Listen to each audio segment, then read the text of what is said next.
নমস্কার, এই মুহূর্তে আপনারা দেখছেন আমাদের ভারত এক্সক্লুসিভ ইউটিউব চ্যানেল। এই মুহূর্তে সবচেয়ে বড় খবর, রাজ্য সরকারি কর্মচারীদের বিপক্ষে রায়। কর্মীদের বেতন প্রমোশন সাংবিধানিক অধিকার নয়, সুপ্রিম কোর্টের রায়। আদালত নয়, সিদ্ধান্ত নেবে সরকার। এই মুহূর্তে সবচেয়ে বড় একটি সুখবর, রাজ্য সরকারি কর্মচারীদের, পশ্চিমবঙ্গের সমস্ত রাজ্য সরকারি কর্মচারীদের কিন্তু আজকের এই ভিডিওতে গুরুত্বপূর্ণ আপডেট। পশ্চিমবঙ্গের রাজ্য সরকারি কর্মচারীদের সুযোগ সুবিধা বা এমপ্লয় বেনিফিট, বেতন বৃদ্ধি বা স্যালারি হাইক, পদোন্নতি বা প্রমোশন সহ নানাবিধ সুযোগ সুবিধা কিন্তু সংক্রান্ত একটি মামলায় ঐতিহাসিক রায় দিল সুপ্রিম কোর্ট। এই মুহূর্তে সুপ্রিম কোর্টে ঐতিহাসিক রায় দিয়ে নিয়ে, যার জেরে সরকার বা নিয়োগকারী সংস্থার সদিচ্ছা না থাকলে আর সরকারি কর্মচারীদের বেতন বৃদ্ধি বা অন্যান্য সুযোগ সুবিধা কর্মীদের দাবি মতো কিন্তু মেটার ক্ষেত্রে ছেদ পড়তে পারে।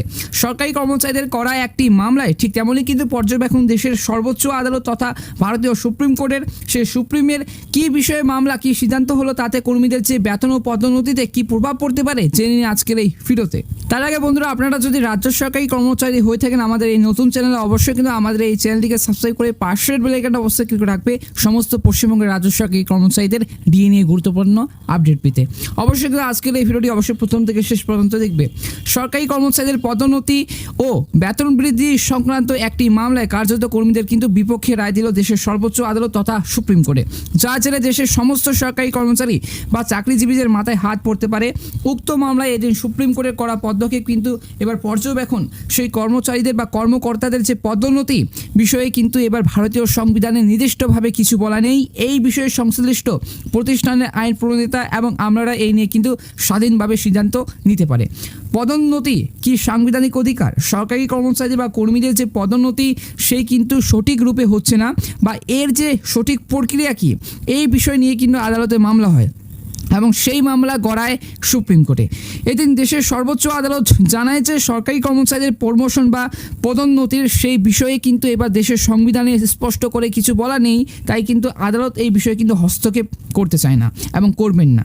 তাহলে পদোন্নতি, সেই পদোন্নতি বা বেতন বৃদ্ধি কিভাবে হবে এবং রাজ্য সরকারি কর্মচারীদের বা বেতন যে ডিএ বৃদ্ধি কিভাবে হবে, এই প্রশ্নের উত্তরে আদালত জানায় যেহেতু সংবিধানে সরকারি কর্মচারীদের বা কর্মীদের যে পদোন্নতি নিয়ে কিছু বলা নেই, সেক্ষেত্রে কিন্তু এটি কর্মীদের সাংবিধানিক অধিকার বলা যায় না। এমপ্লয় বেনিফিট বা পদোন্নতির যে বিষয়ে আইন প্রণেতা এবং আমলারা এই নিয়ে কিন্তু নিজেদের মতো সিদ্ধান্ত নিতে পারে। তবে পদোন্নতির ক্ষেত্রে আদৌ কি সেই উপরের পোস্টের কর্মীর বা প্রয়োজন বা পদ খালি রয়েছে কিনা, এমনকি নিচের শ্রেণীর কিন্তু কর্মীর সেই পদে যাওয়ার যোগ্যতা বা দক্ষতা রয়েছে কিনা, তিনি ওই উচ্চ পদ সামলাতে পারবেন কিনা, সেটা দেখার বিষয় রয়েছে। আর এই বিষয়ে কিন্তু কার্যত আদালত নয়, এবার বরং সংশ্লিষ্ট কিন্তু সংস্থার আমলারাই কিন্তু সিদ্ধান্ত ও বিবেচনা করতে পারবে।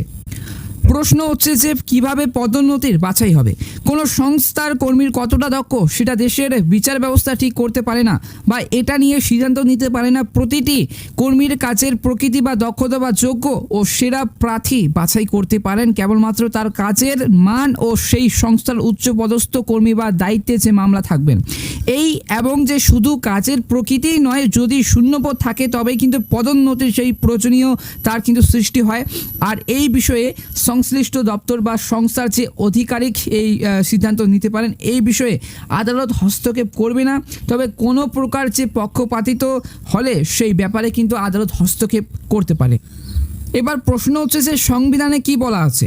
সরকারি কর্মীদের সার্ভিস রুল নিয়ে অবশ্য সাম্যতার কথা বলা রয়েছে, অর্থাৎ সংবিধানের 16 নম্বর ধারা অনুযায়ী একজন সরকারি কর্মচারীর প্রমোশন সুযোগ সুবিধা বা এমপ্লয় বেনিফিট বা সুযোগ সুবিধা সংক্রান্ত কোনো মামলা এলে সবাইকে কিন্তু সমান সুযোগ দেওয়া কথা কিন্তু বলা হয়েছে। এবং সেই সাম্যবাদ যদি না হয় বা পক্ষপাতিত্বের অভিযোগ আসে, কেবলমাত্র তখনই দেশের বিচার ব্যবস্থা বা আদালত তাতে হস্তক্ষেপ করতে পারে বা তা খতিয়ে দেখতে পারে। সুতরাং সাধারণত কিন্তু সেই ক্ষেত্রে এবার সরকারি কর্মচারীদের প্রমোশন সুযোগ সুবিধা বা এমপ্লয় বেনিফিট বা সংক্রান্ত বিষয় কেবলমাত্র সরকার এবং বা প্রমোশনের বা প্রশাসনের উপরেই কিন্তু সেই সরকারি কর্মচারীদের সিদ্ধান্ত ও নিয়মকানুনের উপরেই কিন্তু নির্ভর করবে। তবে সার্ভিস রুল এই যে সংক্রান্ত নির্দিষ্ট নীতিমালা বা নিয়ম থাকা কিন্তু অত্যন্ত জরুরি। কোন মামলায় এই রায় দেওয়া হলো? গুজরাটের জুডিশিয়াল সার্ভিস কমিশনের জেলা বিচারক পদে নিয়োগ নিয়ে মামলা করেন একাধিক কিন্তু সিনিয়র জাস্টিস। আর সেই কিন্তু মামলায় আদালত জানায় বেশি সময় ধরে কিন্তু চাকরি করলেই যে এই ক্ষেত্রে তিনি অভিজ্ঞ বা বেশি দক্ষ হবেন তেমনটা এই পদের ক্ষেত্রে কিন্তু বিচার্য নয়। সেই ক্ষেত্রে বা এই ক্ষেত্রে সিনিয়রিটির এই যে চেয়ে মেধার সিনিয়রিটির চেয়ে মেধার বিষয় বিবেচনা বেশি কিন্তু জরুরি, আর সেই বিষয়ে কিন্তু সিদ্ধান্ত নেওয়ার কাজ আদালতের নয়, বরং কিন্তু সংশ্লিষ্ট দপ্তর বা সংস্থার অধিকারীকে কিন্তু সিদ্ধান্ত নিতে পারেন। এই যে অধিকারী বা অধিকারিক সিদ্ধান্ত নিতে পারেন সংশ্লিষ্ট দপ্তর। তবে কর্মীদের কি প্রভাব পড়তে পারে? প্রশ্ন হচ্ছে কর্মীদের কি প্রভাব পড়তে পারে। সাধারণত বিভিন্ন চাকরির ক্ষেত্রে একটি নির্দিষ্ট বয়স কিন্তু, যেমন 8, 10, 18 বা 20 বছরের কর্মজীবনের পর প্রমোশন হয়।